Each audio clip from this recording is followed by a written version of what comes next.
Hello everyone, my name is Angelo, I'm a mechatronics student, and today we're going to learn how to do business on an international level, specifically in my country, Morocco, known for its Marrakesh Medina, and how its cultures basically shaped the country to what it is today. We're going to learn the business ethics, etiquette, the culture, the language there, and the basics of the country. To better yourself or to better know yourself for other country when you prepare business. Some basics to know about the country is the name. Know that it's pronounced as Morocco. No, not Morocco. That's a common mispronunciation. It's pronounced as Morocco. And know that Morocco is ruled under a monarchy, specifically under King Mohammed VI. And there's a population estimate of 37.5 million people. And the people themselves are labeled as Moroccans. The country itself is influenced under Arab, Berber, African, and various European cultures, specifically French and Jewish cultures. But basically, the majority follows Arab and Berber cultures.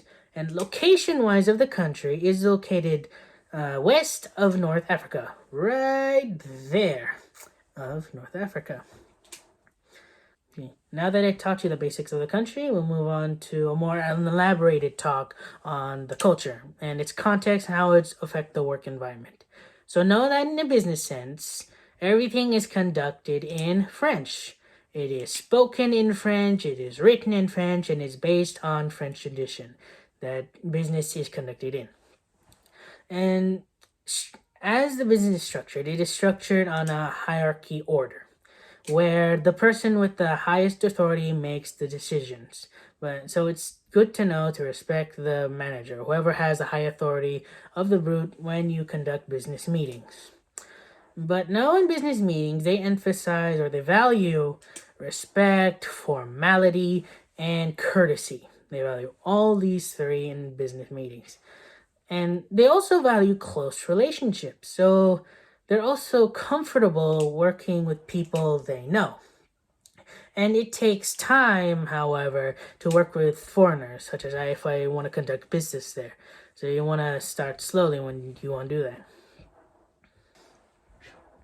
Now, in the currency of Morocco, know that MAD, or Moroccan dirham, is the currency of Morocco. And of this, know that the exchange rate is where $1 or $1 is 9.24 MAD or MAD. And know that Morocco is a cash-on society, so it's important to keep cash with you. According to Statista.com, where it shows this dark blue margin is what the majority of Morocco uses, which is only cash. Now, if you prefer to use credit cards in Morocco, that's this other blue margin here. Know that this Visa or MasterCard is typically accepted in restaurants and hotels. But I urge you not to bring Diners Club or Discovery cards because they are not accepted in Morocco. And if you were to tip in a business luncheon, typically 10% of the bill is accepted. Now, I told you there'd be business luncheons there, but you're obviously going to know what to say when you're there. So next is the main language of Morocco. So the official language of Morocco is Arab and Berber.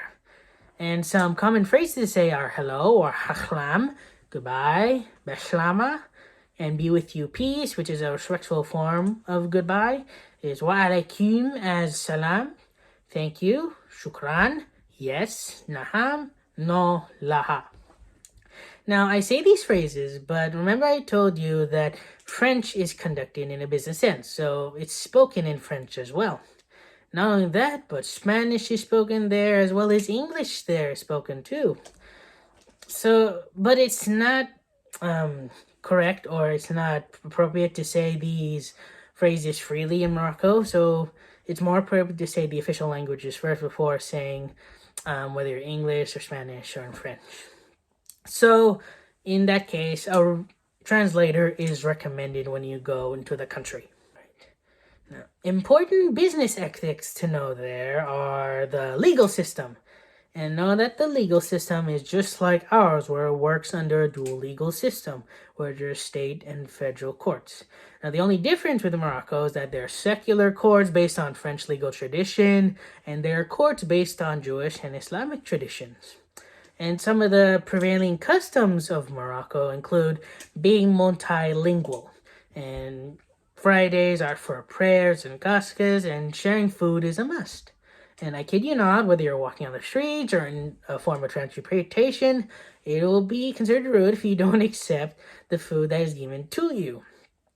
And it is under Moroccan law to use only your, well, not under law, but it'll be frowned upon if you don't use your right hand. Well, you need to use your right hand because using your left hand, like what I just hear, is frowned upon in Morocco. It's considered as a hygiene hand. So please use your right hand, this right hand. So when you give gifts in Morocco, bribing is not accepted in Morocco. It is illegal and will lead to persecution. But in the business sense, if you give gifts, know that they want to know you before giving gifts in Morocco because of the close relationships I said in the other slide.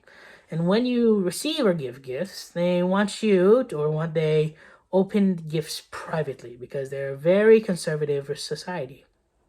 Okay. Some business etiquettes to know in Morocco is the appropriate ties to wear as well. Now, what's the appropriate attire to wear? Well, something formal and conservative is required in Morocco for both sexes applied, both male and female. And arms and legs should be covered. Like myself, I'm wearing a dark colored suit, and like my friends here are also wearing dark colored suits. I also have a tie, suit, pants, trousers, another form of suit is typically required in Morocco. Now, when you're dressed formally, the acceptable behaviors and negotiating processes there, known that the meetings are long and time is unpredictable because Moroccans are thorough. They want to be very considerate on what everyone thinks, and so they want to be very specific on the meeting and make sure everyone is agreed upon it. So never appear confrontational or judgmental when you give out ideas. So when you socialize in Morocco, know that appropriate topics include the weather, your family, or if sports teams that are in Morocco as well. But avoid talking about religion and the Moroccan royal family. So when you eat in Morocco, you wait until the food comes to you typically. And you eat with your hands. Traditionally, your two fingers and thumb is okay to eat with. And again, avoid eating with your left hand because it's considered the hygiene hand.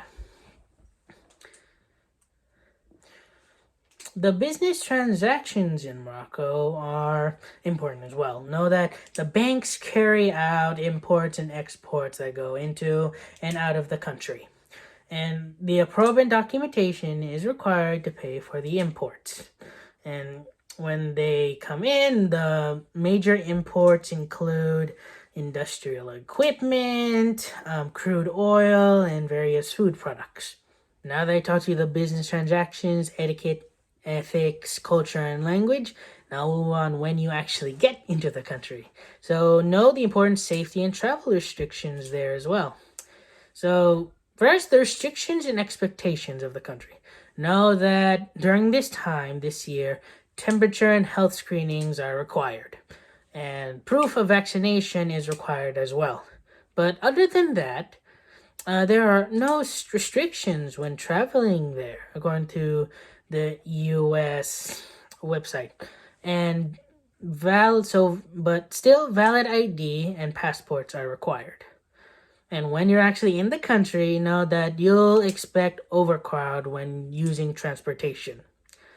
And the crimes that happen there are petty crimes, such as thievery or pickpocketing. Other than that, it's a sort of safe country, minus the thievery and pickpocketing. But the relevant diversity issues of the country include disrespecting the monarchy leads to persecution, and the or the Moroccan society itself is very conservative.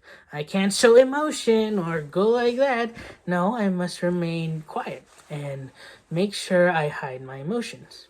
Though, like me, if you just don't prefer to hide your emotions, you must do them privately. You must show your affections privately, like what I said when opening gifts.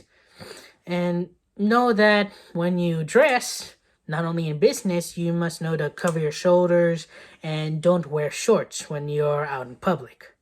Now, in a love sense, know that homosexuality is a criminal offense in the country and will also lead to persecution. Now, I said to make close relationships with the country to better work in the environment, not for just the environment itself, but to work better with the people there and the employees there too.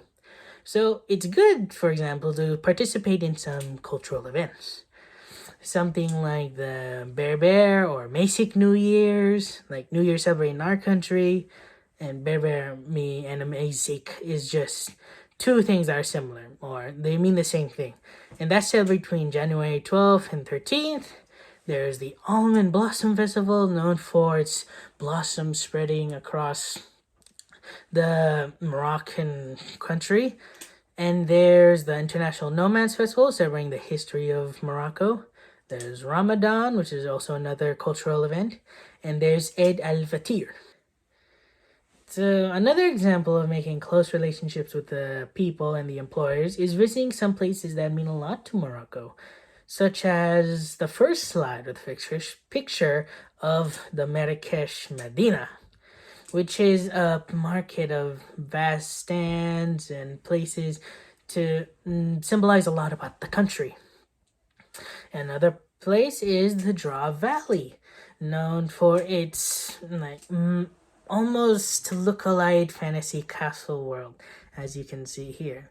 Or you can go to a popular place that starred in movies and films like the Ait Ben Hadu, which appeared in the movie Gladiator, the movie The Mummy, and quite recently Game of Thrones. And this location is also known for its like Fantasyland environment. Now that I taught you the language, the culture, the business ethics, business etiquettes, the business transactions there as well, now you're ready to conduct business in Morocco. And if you want to conduct any other business internationally or any country, remember some key points. So, you must know how to act, behave, and dress. Know to learn the language of the country, learn the currency, and study how the business operate. But most importantly, know and understand the culture. If you can understand the culture of the country, you'll go a long way in making close relationships there and how it can benefit the business you're working for. Thank you. And here are some sources.